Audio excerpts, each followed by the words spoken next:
Radio Sucesos 101.7 FM presenta su noticiero Sucesos con Milton Pérez y Verónica Larrea. Un periodismo libre para una democracia plena. Los hechos y las opiniones de los sucesos que marcan nuestro tiempo.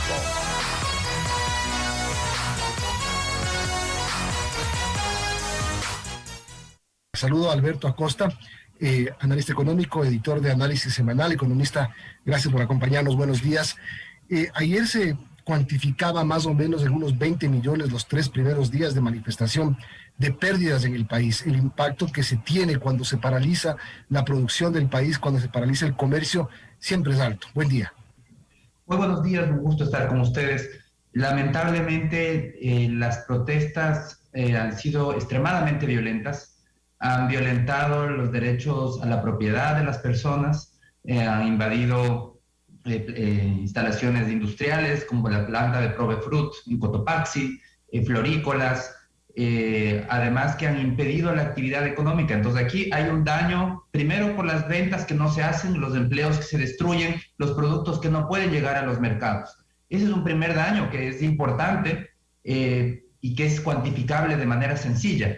En octubre de 2019, para tener una referencia, los 15 días de protestas violentas nos costaron, según el Banco Central, 800 millones de dólares. Es lo que nos costaron a los ecuatorianos, ingresos perdidos por 800 millones de dólares. A partir de entonces, la economía comenzó a contraerse y terminó el año con una contracción ligera. ¿Qué va a suceder ahora? No lo podemos predecir. Lo que sí sabemos es que tiene costos muy importantes por el lado de actividad que se pierde, y por otro lado, también costos muy importantes, y tal vez el costo más grande y más difícil de cuantificar es por el lado de las inversiones que no se realizan y que no se van a realizar por el ambiente de incertidumbre que crea este entorno de débil institucionalidad. Claro, y además que ya las noticias del mundo, los medios internacionales ya han empezado a reflejar la difícil situación que se vive en el Ecuador. Entonces, a propósito que usted toca el tema de la confianza y todo lo poco mucho que se haya logrado, todo lo importante o no que el gobierno haya avanzado, se pierde. Definitivamente, y esto de aquí hay que estar muy claros. Aquí no está en discusión si es que el gobierno ha hecho bien o ha hecho mal. Al final del día, el tema de fondo de esta discusión no es entre izquierdas o derechas o entre gobiernistas y antigobiernistas. El tema que está en discusión es el uso de la violencia para poder protestar. El reclamo, la manifestación es legítima, pero los medios que están empleando no son legítimos, son ilegítimos, están cometiendo, violando la ley, y eso requiere que se apliquen los castigos correspondientes. No podemos seguir en el país, los ciudadanos, aupando, solamente porque nos desagrada un gobierno, aupando que se destruya la institucionalidad. La institucionalidad es el fundamento de toda convivencia civilizada. La institucionalidad es lo que garantiza el imperio de la ley, lo que garantiza el Estado de Derecho, que la ley sea para todos.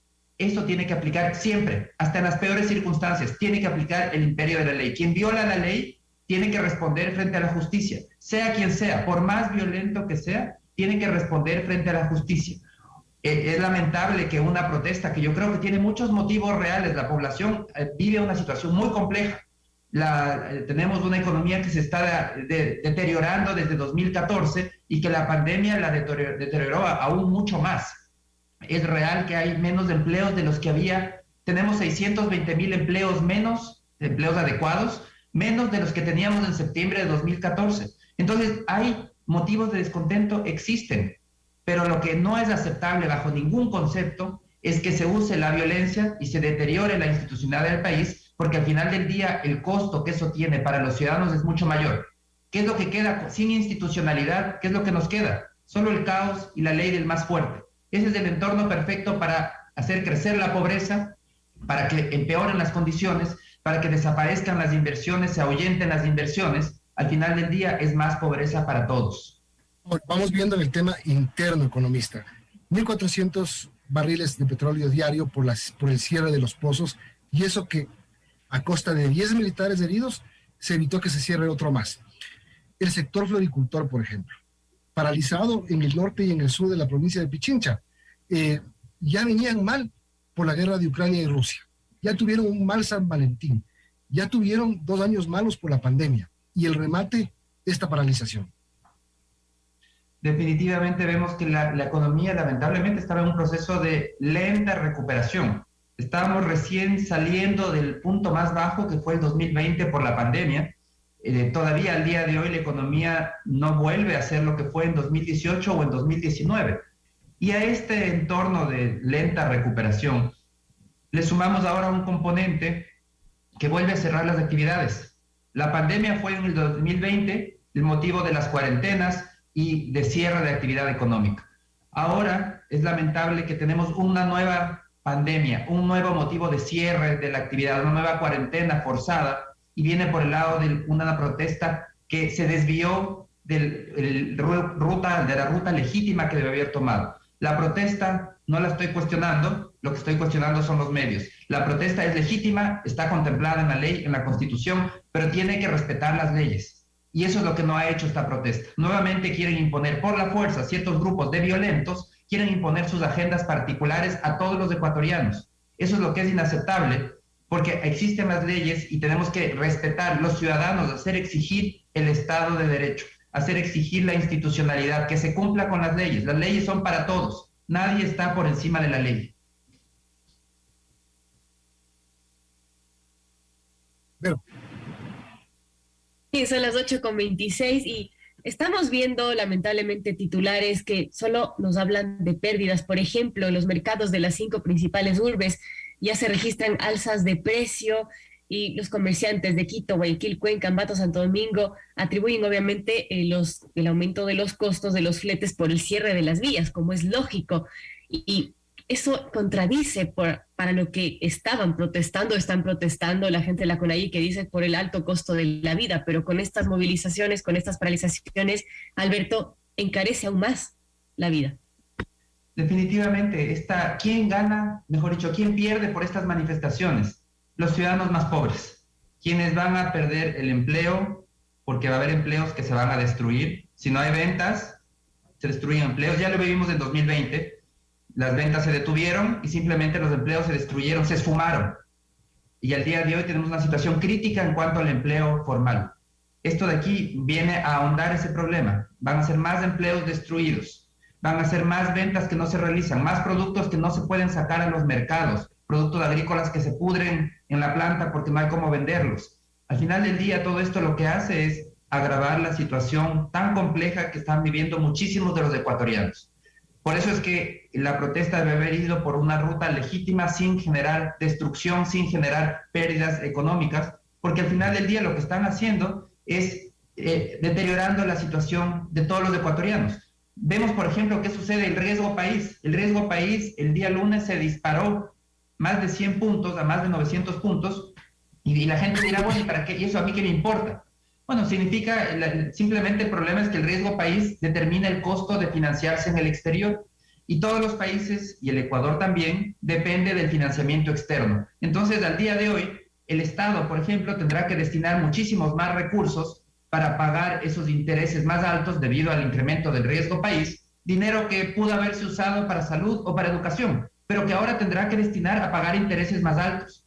Entonces vemos cómo todo esto está interrelacionado. Evidentemente, para poder darse cuenta de estos temas hay que haber estudiado algo de economía, y es lamentable que quienes están protestando hicieron un pliego de peticiones que más se parece a la lista de pedidos a Papá Noel.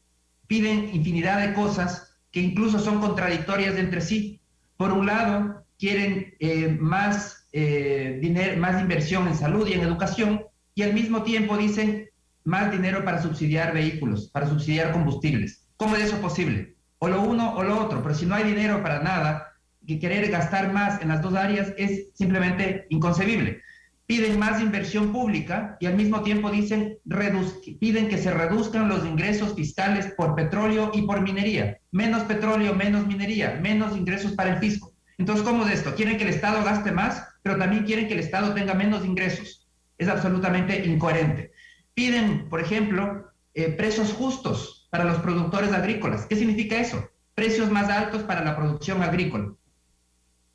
El problema es que en paralelo piden precios más bajos para los consumidores. Entonces, ¿cómo es posible tener precios más altos de los productos agrícolas para los productores y al mismo tiempo que bajen los precios para los consumidores. Entonces son esas incoherencias de un listado de pedidos que realmente es irrealizable, porque ese mundo de ficción no existe.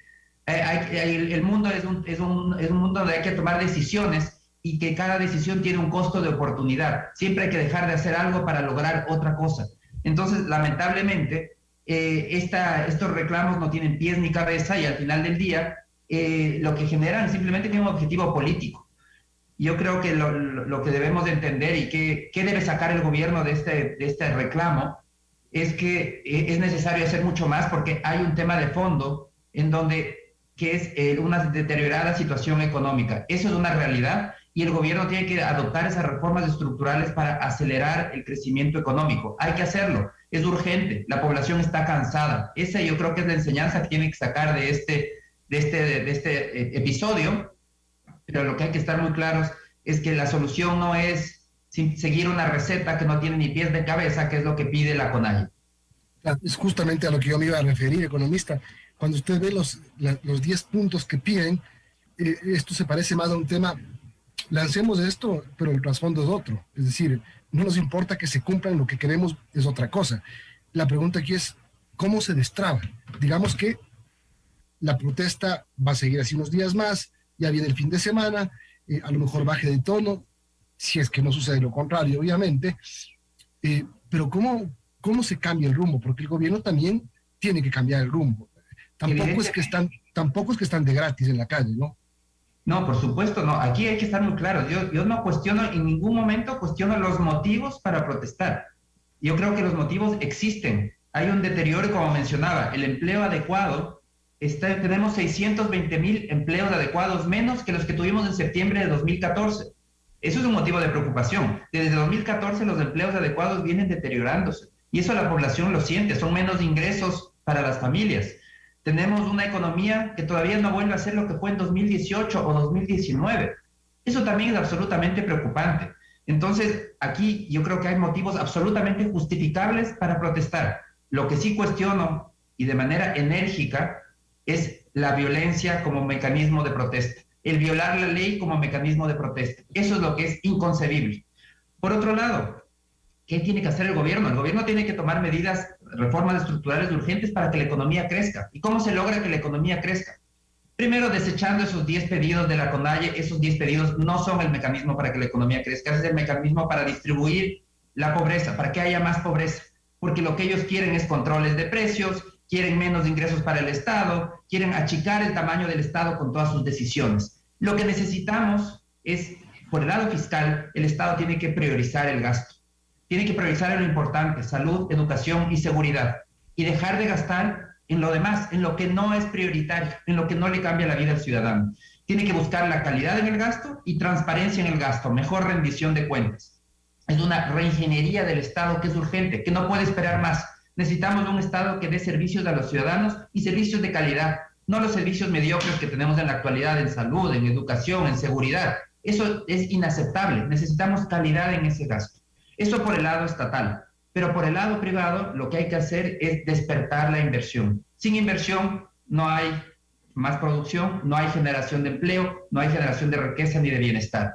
Entonces, para eso se requieren reformas estructurales como una guerra al trámite, simplificar la vida de los emprendedores, menos trámites para ser formales, una reforma laboral para tener una ley laboral moderna, una reforma tributaria para tener impuestos competitivos, abrir la competencia al mercado bancario para tener tasas de interés más bajas, eliminar las trabas al flujo de capitales y seguir abriendo mercados para los productos ecuatorianos en el exterior. Todas estas reformas estructurales, en el fondo lo que van a hacer es impulsar la competitividad, volvernos mejores productores y de esa manera poder generar bienestar a través de la generación de empleo y generación de ingresos. El tema que todo esto toma tiempo y muchas de esas cosas no se han hecho hasta ahora.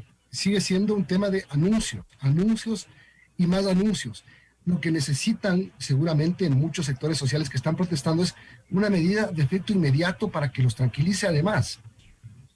Yo creo que lo que necesitan, bueno, lamentablemente en economía no hay medidas mágicas que puedan solucionar los problemas de la noche y la mañana. Son temas que toman su tiempo de solucionar, pero lo que yo sí creo que se necesita es un giro de timón, iniciar estos procesos que si bien no son soluciones inmediatas, saber que están empezando, que se está yendo en esa dirección, porque lamentablemente en materia fiscal la prioridad ha sido los grandes agregados, reducir el déficit, pero no ha sido la prioridad preocuparse de la calidad del gasto, cómo se está gastando hoy. Eso continuamos con la misma estructura, el Estado sigue gastando, no ha reducido su nivel de gasto, no ha mejorado su nivel de gasto, sigue gastando en lo mismo, en obras sobredimensionadas, en gastos innecesarios, contratos jugosos de corrupción que se llevan el dinero de las medicinas, etcétera. Entonces aquí lo que se necesita es esa reingeniería, y esa reingeniería no se va a hacer en un día, no se va a hacer en un mes, probablemente tome 1 o 2 años, pero lo importante es que inicie el proceso, porque no ha iniciado. Entonces, mientras no se inicie, no se enrumbe la política pública en la dirección que va a permitir mejorar los servicios estatales, tener un Estado eficiente, no un Estado obeso, un Estado atlético, eficiente al servicio del ciudadano a través de lo que importa, salud, educación y seguridad, nada más, eso es lo que importa. Todo lo demás tiene que ser reducido o eliminado. Entonces, mientras no tomemos ese rumbo y por el lado productivo, mientras no de manera decidida el gobierno también no empiece a impulsar estas reformas estructurales, no va a haber tranquilidad en quienes están manifestando, porque lamentablemente la economía va a seguir en este lenta recuperación, tan lenta que es insuficiente para poder generar bienestar, para poder generar empleo. Alberto menciona sobre estas reformas que hay que hacer, pero ¿cómo puede hacer el Ejecutivo si es que tiene una asamblea que le bloquea todo? Y también, ¿cómo hacer con estas protestas de la CONAIE que traen su pliego de 10 cosas que usted mismo dice no son viables, pero que parece que ellos no van a ceder, al menos con el diálogo que se está intentando llamar? Yo creo que ahí viene la habilidad de los políticos. Los políticos, el juego de la política es el juego de hacer consensos, de encontrar coincidencias, porque para las divergencias es facilísimo, o sea, cualquiera puede encontrar divergencias, pero encontrar coincidencias, ahí se ven los buenos políticos. Y el gobierno tiene que corregir su rumbo en materia política, comenzar a tender puentes. Hasta ahora se ha dedicado a quemar todos los puentes que tenía con todos los grupos políticos. Eso simplemente le lleva a un callejón sin salida, a tratar de sobrevivir. Pero no queremos un gobierno que sobreviva, queremos un gobierno que haga los cambios que requiere el país, y para eso tiene que buscar esa construcción de puentes, de consensos. Eso es urgente. Y esos consensos implican también consensos como los manifestantes indígenas, de ese pliego de 10 cosas, si bien en conjunto las 10 cosas son inaceptables porque son inviables, están temas contradictorios unidos en una misma canasta, como que fueran posibles, pero de manera aislada hay cosas en donde se puede llegar a consensos. Por ejemplo, hablan en esos pliegos más inversión en salud y en educación. Yo creo que eso es necesario, el gobierno tiene que hacer eso. Tiene que, y puede aceptar y puede llegar a acuerdos incluso cuantitativos, con fechas, para ir alcanzando esos objetivos, pero trabajar en línea. ¿Cómo lograr más recursos para salud y educación o entorno en que no hay plata? Priorizando, dejando de hacer lo que no es importante, cerrando instituciones públicas que no agregan valor, que traban la vida de los emprendedores. Y ese dinero, utilizarlo para lo que sí le cambia la vida al ciudadano: salud, educación, seguridad. Entonces yo creo que sí hay cabida para consensos con todos los movimientos, siempre que se logre a nivel político crear ese entorno de buena voluntad. Se depongan estas posiciones violentas y tratar de construir puentes y diálogo con todos los sectores, no solamente con los violentos, porque aquí tiene que quedar claro, no es que quien usa la violencia puede imponer su agenda. Eso les tiene que quedar muy claro a los movimientos indígenas. No porque usen la violencia van a imponer la agenda en toda la sociedad de ecuatorianos. Ellos representan el 7% de la población ecuatoriana y no pueden imponer una agenda al 93% restante. Pero sí son un actor relevante de diálogo, como igual que muchos otros sectores, y el gobierno tiene que sentarse con muchos otros sectores, no solo con los indígenas, y tiene que poder canalizar este descontento que existe para transformarlo en algo positivo. Un consenso nacional para ciertas reformas estructurales en donde hay un cierto acuerdo. Y yo creo que, me adelanto a algunos temas donde yo creo que se habría acuerdo. Como digo, elevar el presupuesto de salud, de educación, trabajar en una reforma integral a la educación, una reingeniería de ese gasto, son cosas en las que puede haber acuerdo. Y lo importante es que ese acuerdo venga asociado con una reducción del gasto en temas que no son importantes. Porque no hay almuerzo gratis, el dinero no sale de una chistera. el dinero simplemente siempre está limitado. Entonces, por un lado, se obtienen estos grupos temas importantes, lo que la población está pidiendo. La población quiere salud, quiere educación, quiere además que sea de calidad, no la salud y la educación mediocre que tienen en la actualidad. Pero, a cambio, se deben determinar también cómo se va a ir recortando otras áreas que no son prioritarias. Entonces, yo creo que sí hay cabida para ciertos consensos, y ese es el gran desafío, no solamente con la CONAIE, sino con todos los grupos políticos en la Asamblea y en general en el país.